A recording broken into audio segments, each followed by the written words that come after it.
Hello everybody, welcome to another review. Today I'm going to be reviewing the brand new album by Bring Me the Horizon, Posthuman Next Gen, the sequel to Posthuman Survival Horror that actually was planning to be a EP release, but due to a lot of stuff happening, as well as Jordan Fisher's departure from the band, kind of contributed to making this more of an album. Especially since it is 16 tracks, you cannot call this an EP. Unless every track is like 10 seconds, then otherwise no. It's definitely an album. But yeah, this one, unlike Survival Horror, which kind of wants to focus more on the new metal sound of bands like Linkin Park specifically, this one's going for more of a pop punk emo blend, kind of giving me some bits of My Chemical Romance here and there, but blending into more of the other pop punk artists, stuff that you could see from bands like Blink-182. For example, I think there's some great elements they want to bring for this record, but let's just go into track by track because I definitely want to talk about some of the stuff on here. So Utopia is the first proper song, and while I didn't mind it, I don't think it's that strong, to be honest. I think the chorus is just kind of drags on. It didn't really hit the first time, so when it kind of drags on to try and hit a nerve, it just doesn't really do that for me. Like, the instrumentation on this one is definitely cool. I think it definitely has that classic Bring Me the Horizon modern era of the band on it, but I just think the elements on this just doesn't really push it in such a great way. And it kind of upsetting to see that this song was going to be called Scream, if I'm correct, because this is definitely like one song called that would not fit, because there is better songs you could have called Scream than Utopia. It's kind of just a middle of the range track for me. I don't really care that much for it, it's just kind of there. I don't think it's a strong introduction to the record, but then we're followed by probably the best song on the album, or at least one of them, Kool-Aid, which is a fantastic track. I love the single when it came out. It definitely brings back more of the heaviness from more Sempiternal to That's the Spirit era. Not saying that That's the Spirit is that heavy, because I'm going to be honest, Kool-Aid does not live up to some of the songs from Sempiternal whatsoever, but in terms of the heaviness in the modern era of Bring Me the Horizon, this is a very welcomed sound, and I kind of wished more of the album was like Kool-Aid. It's definitely one of the best tracks on the record. Liked it as a single, and I still like it now. Top 10 Stages of Cry Blood was one I was interested in because of the name, but I just found this one just to kind of be fine, just kind of like middle of the album range, just because it just feels like another Bring Me the Horizon pop punk song on this record. I like the rapid fire electronic beats for the breakdown, but other than that, this one's just a bit disappointing. Like, similar to Utopia, I didn't really find much in it that interested me. And then we go into Limousine, which just, yeah, this one literally sounds like Mood Ring and Deftones blending in with like the 90s grunge wave. I don't understand what Limousine was going for with it. It's cool in a way that it's very distinctive from a lot of the record, and I do like Limousine more than a bunch of other tracks, but I kind of wish there was a little bit more of a Bring Me the Horizon here, because it just feels more like they're really doing an impression of that. No, it's not a bad song. I actually like this one, but yeah, it's not that great. And I remember this one was apparently going to feature Billie Eilish. I don't know if that was just a troll from Ollie Sykes, but it said we have Aurora, which in my opinion I think would have fit this record better anyway, so at least she's on this track. I don't know, I just don't think Billie Eilish would have worked quite as well into this track. Moving on to Dark Side, another strong single I quite liked. I think this one just kind of feels like a standard Bring Me the Horizon track. It's nothing too heavy, it's nothing too crazy, but it definitely doesn't push too far into the safeness of it, but it doesn't also stray away from their sound. I think it has a perfect balance of what it needs to be to kind of give you the average Bring Me the Horizon experience. I quite like this one. Catchy chorus, it's fun. Lyrically, I like it, and I think even the breakdown, I kind of wish there's a little bit more to it. It just kind of starts and ends and that's it, but I don't think it's too bad. I think for a shorter song it does what it needs to. I like this one. A Blue with My Name on is interesting. This one features Under Oath, which I think's cool, and that is my cat. That is my cat wanted to do a review for A Bullet with My Name on. It's a good song in my opinion. One of the better ones that kind of brings the pop punk element, but I just like the Under Oath editions. It definitely gives it a bit more of a fun focus. Are you head by my mic? What are you doing? Yeah, it's a good song.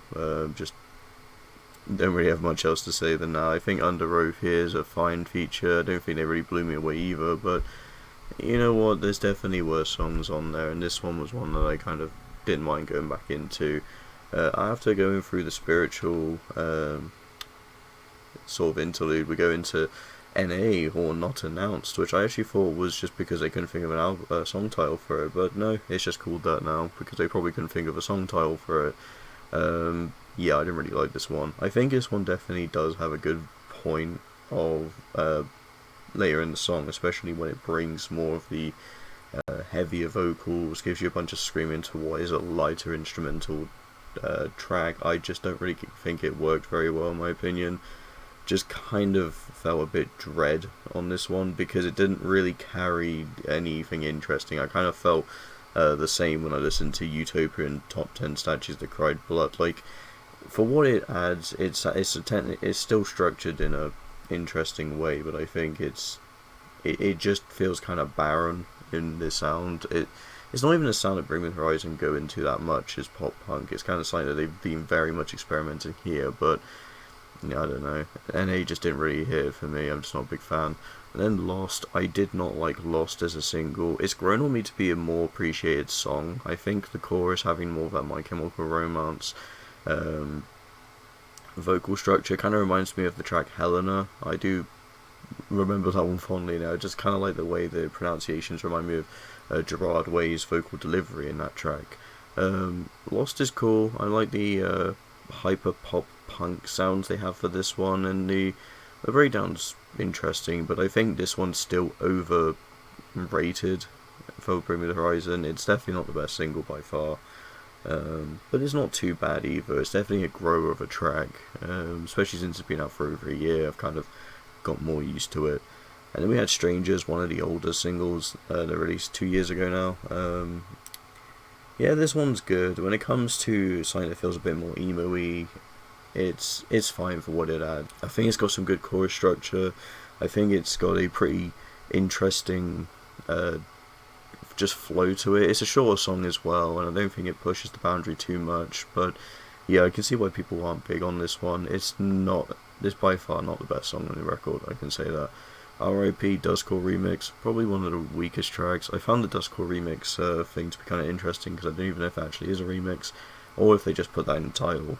I don't know. I honestly just don't really care though, because the song just isn't really that intriguing. Again, it's just another song that kind of blends in the pop punk sound and doesn't really push much for it. I just think, especially with these refrains not being as strong, it just doesn't really elevate it. But then we go to Amen, which is one of the best songs. I think the collab with Lil Uzi Vert and Daryl Palumbo from Glassjaw worked really well. The heaviness on this track is amazing. It kind of reminds me of survival horror a little bit, and I just kind of wish we had more songs like this than Kool-Aid, because these are by far some of the best tracks. I think Bring Me the Horizon going for something heavier was what I liked about this newer direction, and considering that's not really the case, I haven't really been as big on it as I have with survival horror. The Puss E interlude I actually found more interesting than half the songs, just because I like the instrumentation going pretty rapid fire at some points, and it's probably the name just being so dumb that I like it. Die For You, I actually want to wonder why this was even thrown on the record. This one has been out for 3 years now, and it's not even been a good single, so I don't understand why it was put here. Die For You's chorus is just very annoying. I find the whole kind of structure of this track just to not appeal to me whatsoever. Die For You is definitely a weak Bring Me the Horizon song, one of the weakest on this record. And then we end with Dig It, which I actually was at this point just thinking this record might not have a saving grace, but I'd probably say Dig It is the closest thing to it, because I actually really enjoyed it. It's a very softer electronic track that just slowly builds itself up from the ground up, and I love it for that. I wish it didn't have the 2 minutes of silence. It really ruins it towards the end, but I think the overall song is great. It's so different from everything else, and it is just one of my favourite songs in a while from the band. I actually was very surprised with how creative this one was, and I kind of wish we had more songs like that, because that leads to my overall thoughts on this record. I find a lot of the songs just to kind of being thrown in there. It just feels like a jumbled mess of pop punk emo ideas they ran around 2021 to 2023, and then some new elements added just to kind of give a bit more variety. But I think the biggest problem is having the non-singles, or at least the songs that Jordan Fish didn't write, kind of shows that he didn't write them. I think Jordan Fish managed to write some of the more catchier stuff, like with Lost and Amen and Dark Side. These definitely have his sort of brand on it, and while he has been taking the band into a softer direction, I thought they'd probably elevate to something heavier with Kool-Aid, but it seems that we might need Jordan Fish to come back to kind of put things back into gear, because from where it stands, I can't even tell if this album wants to be an EP, or wants to be 2 EPs, or wants to be an album. It just doesn't, it's not consistent at all. I find that's the biggest problem with this record, is you're just kind of going track to track. It could be anything, like you're going from a pop punk song to another pop punk song, to a more metalcore song, to a pop punk song, to then a 90s grungy Deftone sounding song, to something that has a bunch of hyper pop. Like, it's just a weird inconsistency. It doesn't flow very well. Even if they have the interludes to help with that, it doesn't.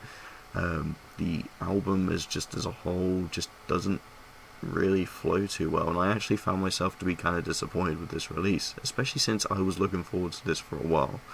But I should have seen the signs. I'm not a really big fan of pop punk, so that might even just kind of obscure my vision a bit, but I'm always open to stuff like that, and I really even enjoyed some of the pop punk this record had. But for where I stand, I think for Bring Me the Horizon, this is definitely the most mid record they've released. I think when you have deathcore to the more metalcore era, to just the more hard rock, to pop rock, there's definitely been a transition from going heavy to light, and now they're kind of not sure where to go from there, considering they've been trying to build themselves back up with post-human survival horror after the very poppy emo. But the problem is, emo had a better structure to it and felt more like a concrete record. This just kind of feels like a bunch of sounds put together just to see which works. They just threw a bunch of ideas at the wall, and that's what we got.